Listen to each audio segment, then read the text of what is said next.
دار السلام یہ جنت کا ایک نام ہے. دار مطلب ہوتا ہے گھر، سلام مطلب ہوتا ہے سلامتی.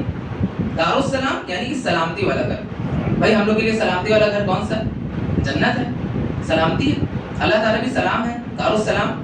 اللہ تعالیٰ سلام ہے، سلامتی. اور جنت میں جو لوگ رہیں گے وہ بھی سلام سلام کہیں گے ایک دوسرے کو، آپس میں سلام کریں گے. تو جنت کا ایک نام ہے دار السلام، جس کے بارے میں اللہ تعالیٰ نے بتایا ہے کہ یہ سلامتی والا گھر ہوگا. اسی طریقے سے ایک نام ہے دار الخلد یعنی ہمیشگی کی جنت. خلد کا معنی ہوتا ہے ہمیشہ. آپ دیکھتے ہیں جنت کا جب بھی ذکر آتا ہے اللہ تعالیٰ کہتا ہے خالدین فیہا، ہمیشہ ہمیشہ رہیں گے. یعنی کہ ایک نام ہے دار الخلد، ہمیشہ ہمیشہ رہنے والی جگہ. اللہ تعالیٰ نے فرمایا وَإِنَّ إِمَّا يُسْعَدُونَ فِيهِ الْجَنَّةِ وَإِمَّا يَغُوزُونَ. اللہ تعالیٰ نے بتایا کہ جو جنتی لوگ ہوں گے وہ ہمیشہ ہمیشہ جنت میں رہیں گے. عطاء غیر مجزوز، ایسی جنت میں جن سے وہ کبھی نکالے نہیں جائیں گے. تو ایک نام جنت کا دار الخلد ہے. اسی طریقے سے ایک نام ہے دار المقام. مقام بولتے ہیں کھڑے رہنے کی جگہ کو. دار المقام یعنی کہ کھڑے رہنے کی جگہ کو جہاں پہ ہمیشہ رہا جائے، ہمیشہ کھڑا رہ جائے. اس کا بھی ذکر قرآن میں آتا ہے. اللہ تعالیٰ نے بتایا کہ جنتیوں کے لیے ایسے گھر ہیں جس میں وہ ہمیشہ ہمیشہ رہیں گے. یعنی کہ وہاں پہ رہنے کے سلسلے سے جنت کو مراد دیا گیا کہ جنت میں کھڑے رہیں گے. یعنی کہ ایک بیٹھنے کا ٹھکانہ ہے، ایک صدق ہے، ایک مقام. تو جنت کا ایک نام یہ بھی ہے دار المقام. اسی طریقے سے ایک نام آتا ہے جنت کا جنات المأوا. آپ نے قرآن کی آیات سنی ہوگی. اللہ تعالیٰ نے بتایا وَأَمَّا مَنْ خَافَ مَقَامَ رَبِّهِ وَنَهَى النَّفْسَ عَنِ الْهَوَىٰ. جس نے اپنی نفس کی پیروی کرنے سے روک کیا اور اللہ کے سامنے آنے سے ڈر گیا، اس کے لیے کیا ہے؟ جنات المأوا ہے. وَأَمَّا مَنْ خَافَ مَقَامَ رَبِّهِ وَنَهَى النَّفْسَ عَنِ الْهَوَىٰ فَإِنَّ الْجَنَّةَ هِيَ الْمَأْوَىٰ. جنت مأوا ہے. اسی طریقے سے ایک نام ہے جنت کا دار الحیوان. حیوان یہ حیات سے بنا یعنی کہ زندگی. دار الحیوان زندگی کا گھر. یعنی کہ زندگی جس طریقے سے ہوتی ہے یہاں کی تو دائمی نہیں ہے، وقتی طور کے لیے، لیکن آخرت کی جو زندگی ہوگی وہ دائمی ہوگی. تو ہمیشہ ہمیشہ رہنے والی زندگی کا گھر یعنی کہ جنت کا گھر. اس کا بھی ذکر اللہ تعالیٰ نے قرآن مجید میں کیا. عند جنت المأوا، عندها سدرۃ المأوا. یہ جو ہے سدرۃ المنتہا کے پاس ایک جنت ہے جو کہ جنت المأوا ہے. اسی طریقے سے ایک آتی ہے جنت کا نام ہے مقعد صدق. صدق یعنی کہ سچائی. مقعد بیٹھنے کی جگہ، سچائی کے بیٹھنے کی جگہ، یعنی کہ مومن کے بیٹھنے کی جگہ. مومن کا دل کیا ہوتا ہے بھائی؟ مومن کا دل سچا ہوتا ہے.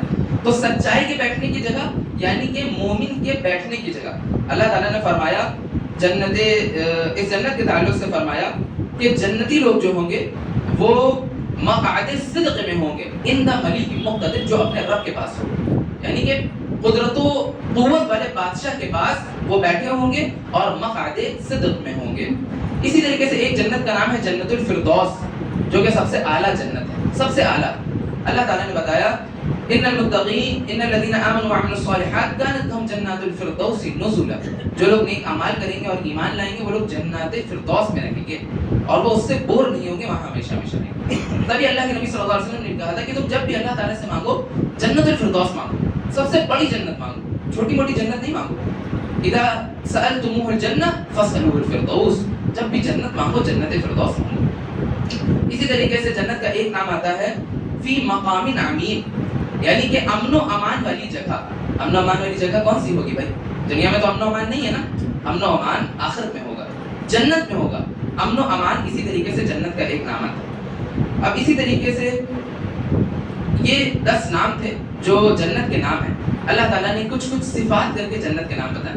سچائی کے بیٹھنے کی جگہ، ہمیشہ رہنے والی جگہ، جہاں پہ متقی رہیں گے وہاں پہ ویسی جگہ، اور پھر اس کے بعد اللہ کے قریب رہنے والی جگہ، یعنی کہ سب سے مراد جنت ہے. تو یہ 10 نام ہیں جو جنتوں کے نام ہیں جو قرآن میں ذکر ہوئے. اب آگے جنت کے دروازے ہوں گے کچھ. آپ لوگ ہر سال سنتے ہیں رمضان میں کہ باب الریان ہے جس سے روزے دار لوگ داخل ہوں گے جنت میں. تو جنت کے کچھ دروازے ہیں، وہ 8 دروازے ہیں. یہی 8 دروازے ہیں جس سے جنتی لوگ جنت میں داخل ہوں گے. کون کون سے ہیں اس کو بھی سن لیں، ہو سکے تو یاد بھی کر لیں. بھائی آپ کا مقصد ہے، آپ کا گول ہے جنت، تو ہمیں معلوم تو ہونا چاہیے کہ کتنے دروازے ہیں، کیا کیا نام ہیں، کون کون سے دروازے ہیں. تو ایک بار اس کے نام بھی سن لیں اور ہو سکے تو وہ ناموں کو یاد بھی کر لیں. بڑے آسان نام. سب سے پہلا دروازہ ہے باب الریان، جو کہ رمضان میں جو روزے رکھتے ہیں روزے داروں کے لیے ہوگا، باب الریان۔ اسی طریقے سے ایک دروازہ ہے باب الصدقہ۔ بھائی صدقہ ماشاءاللہ سبھی لوگ کرتے ہیں، آپ لوگ زیادہ سے زیادہ صدقہ کرتے ہیں، تو بڑا آسان ہے اس کو یاد رکھنا۔ باب الصدقہ یعنی کہ صدقہ کرنے والوں کا باب۔ باب الجہاد، جہاد بھی کوئی نیا لفظ نہیں ہے آپ کے لیے، جانتے ہیں آپ لوگ۔ باب الجہاد ایک دروازہ ہوگا جنت کا، باب الجہاد۔ اسی طریقے سے ایک ہوگا باب الصلاۃ، نماز ہم سبھی لوگ پڑھتے ہیں الحمدللہ، تو ایک نام ہے باب الصلاۃ، اس کو بھی یاد کر لیجیے، باب الصلاۃ نماز والوں کا دروازہ۔ اسی طریقے سے ایک ہے باب الحج، حج بھی ماشاءاللہ جانتے ہیں آپ لوگ، آسان ہے۔ پھر ہے باب الایمن، یہ تھوڑا سا مشکل ہے، باب الایمن، اس کو بھی یاد کر لیں۔ پھر ہے باب العلم یا باب الذکر، یہ بھی ایک دروازہ ہوگا جنت میں، باب العلم یا باب الذکر کے نام سے ایک دروازہ ہوگا۔ اب آخری دروازہ جو ہوگا وہ ہوگا کاظمین الغیظ، باب الکاظمین الغیظ، یہ تھوڑا مشکل ہے لیکن اس کا معنی اگر یاد کر لیں گے تو یہ بھی یاد ہو جائے گا۔ کاظمین الغیظ یعنی کہ غصے کو پی جانے والے لوگ، کاظمین الغیظ غصے کو پینے والا، تو ایک دروازہ ہوگا کاظمین الغیظ، غصے کو پینے والے لوگوں کی دروازہ۔ تو یہ جنت کے 8 دروازے ہوں گے جس سے انشاءاللہ ہم اور آپ سب لوگ داخل ہوں گے، یہی 8 دروازے ہوں گے، انہی سے داخل ہونا پڑے گا۔ اب جنت کی کچھ صفات جان لیجیے، یہ جو جنت ہے اس کی کچھ صفات ہے جو کہ پیارے نبی جناب محمد رسول اللہ صلی اللہ علیہ وسلم نے ذکر کیا ہے، کون کون سی ہے اس کو دیکھ لیجیے۔ سب سے پہلی چیز اللہ کے نبی صلی اللہ علیہ وسلم نے جنت کے تعلق سے بتایا، اس دنیا میں اگر جنت کی کوئی چیز ناخون کے برابر، اللہ کے نبی نے اپنے ناخون کی طرف اشارہ کر کے بتایا کہ اگر ناخون کے برابر بھی کوئی چیز جنت کی دنیا میں نازل کر دی جائے گی، پوری دنیا اس سے روشن ہو جائے گی۔ یہ فضیلت ہے جنت، ایک ناخون کے برابر چیز اگر اللہ تعالیٰ جنت کی دنیا میں نازل کر دے گا تو دنیا کی حیثیت یہ ہے کہ اس ناخون کے برابر چیز سے پوری دنیا روشن ہو جائے گی۔ دوسری جگہ اللہ کے نبی صلی اللہ علیہ وسلم فرمایا جنت کی ایک جو لاٹھی ہوگی، ایک لاٹھی، ایک چھڑی جنت کی، وہ اتنی افضل اور اتنی بہترین ہے، اللہ کے نبی نے کہا الدنیا وما فیہا، اس دنیا اور اس میں جو جو چیزیں ہیں اس سب سے بہتر وہ ایک لاٹھی اور ایک چھڑی ہوگی۔ سوچیں اللہ کتنی بڑی چیز ہے، جنت کی ایک لاٹھی اور یہ دنیا اور اس میں جو بھی چیزیں ہیں تمام چیزوں سے افضل ہوگی وہ ایک لاٹھی جو کہ جنت میں۔ اسی طریقے سے اللہ کے نبی نے جنتی لوگ جو کڑے پہنیں گے اس کے تعلق سے فرمایا، بتایا کہ اس کڑوں میں اتنی روشنی ہوگی اور اتنی چمک ہوگی کہ جنتی اگر اپنے کڑوں کو آسمان سے دنیا کی طرف ایسے ایک جھلک دے دیں، ایک جھلک ایسے کر کے دکھا دیں تو پوری دنیا روشن ہو جائے گی۔ کس طریقے سے؟ جیسے کہ سورج کی جو روشنی ہے وہ مد پڑ جائے گی، پھیکی پڑ جائے گی، اتنی زیادہ روشنی ہوگی جنتیوں کے کڑے میں جو کنگن میں ان کو پہنائے جائیں گے، جو کہ سونے کے ہوں گے، اور وہ سونا بھی بالکل الگ، دنیا والا سونا نہیں ہوگا، اللہ تعالیٰ کا سونا ہوگا۔ جس طریقے سے آپ دیکھیں سورج ہوتا ہے، تارے آسمان میں جھلملاتے ہیں، رات میں آسمان کو روشن کرتے ہیں، لیکن جب سورج آ جاتا ہے تو وہ تاروں کی جو روشنی ہوتی ہے ہلکی پڑ جاتی ہے۔ اسی طریقے سے جنتیوں کے جو کڑے ہوں گے، اللہ کے نبی کہہ رہے ہیں اگر وہ ظاہر کرتے ہیں تھوڑی سی ایک جھلک تو سورج بالکل پھیکا پڑ جائے گا اور دنیا روشن ہو جائے گی۔ یہ ہے جنت کی صفت۔ اسی طریقے سے جنتی کو ایک نہر، یعنی کہ جنت کی جو نہر ہوگی اس کا کیا مزہ ہے اور کتنی بہترین ہوگی۔ اللہ کے نبی صلی اللہ علیہ وسلم نے ایک مثال سے بتایا، اللہ کے نبی نے کہا جس انسان کو اس دنیا میں سب سے زیادہ تکلیف دی گئی ہوگی، سب سے زیادہ رنج و غم میں رہا ہوگا جو انسان، اللہ تعالیٰ قیامت کے دن کل جنت میں اس کو ایک نہر میں ڈبکی لگوائے گا۔ اس کے بعد جب وہ نہر سے اٹھے گا تو اللہ تعالیٰ اس سے پوچھے گا کبھی تمہیں دنیا میں کوئی تکلیف آئی تھی؟ تو اللہ کی قسم کھا لے گا، اللہ کی قسم مجھے تو ایسا محسوس ہو رہا ہے کبھی مجھے کوئی تکلیف ہی نہیں پہنچی آج تک، مجھے تو کبھی کوئی دقت ہی نہیں ہوئی۔ اتنی زیادہ لذیذ، اتنی زیادہ الفت، اتنی زیادہ لذت ہوگی اس ایک نہر میں۔ یہ کرشمہ ہے جنت کی صفات ہم آپ کے سامنے ذکر کرنے لگے ہیں، اس سے پہلے ایک بات سمجھ لیں، اللہ کے نبی صلی اللہ علیہ وسلم نے فرما دیا ہے فیہا ما لا عین رأت ولا اذن سمعت ولا خطر علی قلب بشر، کوئی آنکھ ایسی نہیں ہے جو جنت کی چیزوں کو، جنت کی نعمتوں کو دیکھ سکے، کوئی کان ایسے نہیں ہے جو جنت کی نعمتوں کو سن سکے، ولا خطر علی قلب بشر، اللہ تعالیٰ نے تو کسی انسان کے دل کو ایسا نہیں بنایا کہ جنتوں کی نعمت کو محسوس کر سکے۔ اتنی زیادہ مطلب جنت کی فضیلت ہے۔ یہ جو اوصاف ہیں، یہ جو صفت آپ کے سامنے ذکر کی جا رہی ہے، یہ خالی ایک نقشہ ہے، ہلکی سی جھلملی سی تصویر آپ کو دکھانے کے لیے یہ جو ہے پیش کی جا رہی ہے۔ یہ سمجھ لیں کہ یہ بالکل کریکٹ چیز نہیں ہے، اللہ تعالیٰ کے یہاں ہی پتہ چلے گا کہ کیسی ہے، کیونکہ کسی آنکھ میں اتنی شکتی نہیں ہے کہ وہ جنت کی نعمت کو دیکھ سکے، کسی کان میں اتنی طاقت نہیں ہے کہ جنت کی باتوں کو سن سکے۔ اللہ تعالیٰ قیامت کے دن ایک نئی آنکھ دے گا، اس میں اتنی طاقت دے گا کہ وہ جنت کی نعمتوں کو دیکھ سکے۔ ایسا دل دے گا کہ جنتوں کی نعمت کو محسوس کیا جا سکے. اللہ کے نبی صلی اللہ علیہ وسلم نے فرمایا اگر خوشی کے مارے موت ہو سکتی، خوشی کے مارے اگر کسی کی موت ہو سکتی تو جنت کی نعمتیں ایسی ہیں کہ انسان اس کو سن کے مر جاتا، اس کو اٹیک آ جاتا، کیونکہ انسان کے دل کے اندر اتنی طاقت نہیں ہے کہ جنتی کی نعمت کو ابزارب کر سکے. اللہ کے نبی بتا رہے ہیں جنتیوں کی جنت کی جو نعمت ہوگی انسان کے سامنے اگر اس کا ذکر کیا جائے تو انسان خوشی کے مارے مر جائے. تو یہ جو اوصاف جو بتائے جا رہے ہیں، جو صفت بتائی جا رہی ہیں آپ کو، یہ بس ہلکی سی جھلملی سی تصویر آپ سن سکیں اس کے لیے. معزز حاضرین، تھوڑی سی ٹیکے ہٹا لیں تاکہ متوجہ ہو سکیں خطبے کے لیے. بڑا ہی زبردست ٹاپک ہے، انشاءاللہ آپ کے دلوں میں اطمینان پہنچ جائے گا. آج جنت کی اوصاف کو سن کے بڑی غور سے جو ہے سماعت فرمائیں. اب جنت کی جو چوڑائی ہوگی وہ کتنی ہوگی سن لیجیے. اللہ تعالیٰ نے قرآن مجید میں فرمایا وَسَارِعُوا إِلَىٰ مَغْفِرَةٍ مِّن رَبِّكُمْ وَجَنَّةٍ عَرْضُهَا السَّمَاوَاتُ وَالْأَرْضُ أُعِدَّتْ لِلْمُتَّقِينَ. اللہ کی رحمت، اللہ کی مغفرت کی طرف، اللہ کی طرف لپکو، دوڑو، بھاگو، کیونکہ اس نے ایسی جنت تیار کر رکھی ہے جس کی چوڑائی آسمانوں اور زمین کی جتنی ہوگی. جنت کی جو چوڑائی ہوگی وہ ساتوں آسمان اور ساری زمین کی جتنی اس کی چوڑائی ہوگی. اعدت للمتقین، جنتی لوگ اس میں رہیں گے. اللہ کے نبی صلی اللہ علیہ وسلم نے ایک حدیث فرمائی جس میں اللہ کے نبی نے بتایا کہ اس بات سے اندازہ لگایا جا سکتا ہے کہ اللہ کی جنت کتنی بڑی. اللہ کے نبی صلی اللہ علیہ وسلم فرمایا کہ ان فی الجنت لشجرہ، جنت میں ایک درخت ہوگا. کیسا ہوگا؟ یسیر الراکب فی ظلھا، ایک سوار آدمی سواری سے اس کے اوپر چلے گا، یعنی کہ سایہ، ایک درخت ہے، اس کی جو چھائی ہوگی اس کے چھائی میں ایک سوار آدمی چلے گا.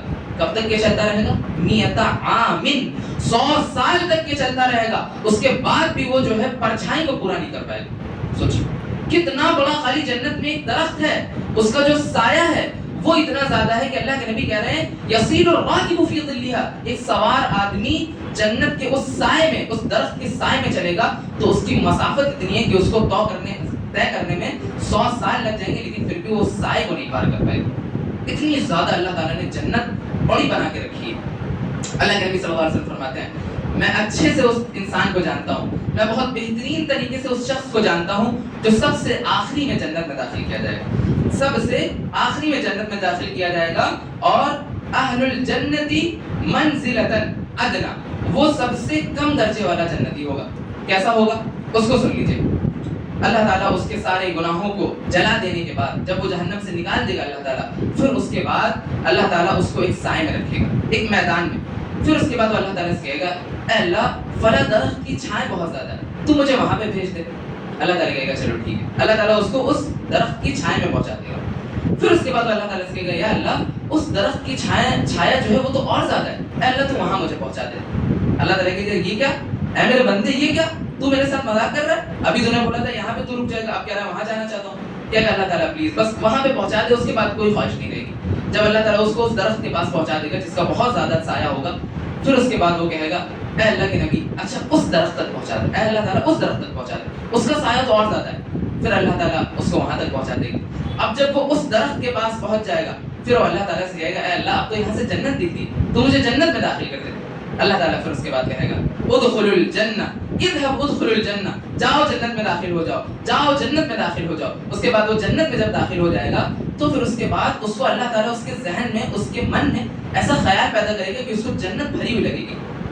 اللہ تعالیٰ سے کہے گا اے اللہ تعالیٰ تو بادشاہ ہے، تو میرے ساتھ مذاق کر رہا ہے، جنت تو بھری ہوئی ہے. پھر اس کے بعد بخاری مسلم کی روایت ہے اللہ تعالیٰ جب یہ بات سنے گا تو مسکرا دے گا. اللہ کے نبی صلی اللہ علیہ وسلم بھی جب اس حدیث کو بیان کرتے ہیں تو ہنس دیتے ہیں، یہاں تک کہ ان کے سارے دانت دکھ جاتے ہیں. پھر اس کے بعد اللہ تعالیٰ کہے گا اے بندے تجھے یہ جنت جو ہے چھوٹی لگ رہی ہے، کیونکہ یہ جو جنت ہے یہ عام جنتیوں کے مقابل چھوٹی ہے، سب سے چھوٹی جنت ہے. اچھا وہ سب سے جو چھوٹی جنت ہے وہ کتنی ہے وہ جان لیجیے. اللہ تعالیٰ کہے گا الدنیا مثل الدنیا وعرش بها وعرف بها، یعنی کہ اس دنیا کے مانند وہ جنت رہے گی اور اس سے 10 گنا زیادہ. یعنی کہ جو سب سے ادنا جنتی جو رہے گا، سب سے آخر میں جو جنت میں جائے گا، اس کی جنت اتنی بڑی ہوگی کہ اس دنیا کی جیسی ایک جنت اور 10 اس جیسی اور، یعنی کہ دنیا کے 11 گنا بڑی جنت میں اللہ تعالیٰ اس کو داخل کرے گا. اور یہ جو خیال اللہ تعالیٰ اس کے دل میں پیدا کرے گا کہ اس کو بھری ہوئی نظر آئے گی، وہ اس لیے کیونکہ یہ سب سے چھوٹی جنت ہے. تو سوچئے جو اعلیٰ مقام والا جنتی ہوگا اس کی جنت کتنی بڑی ہوگی. یہ سب سے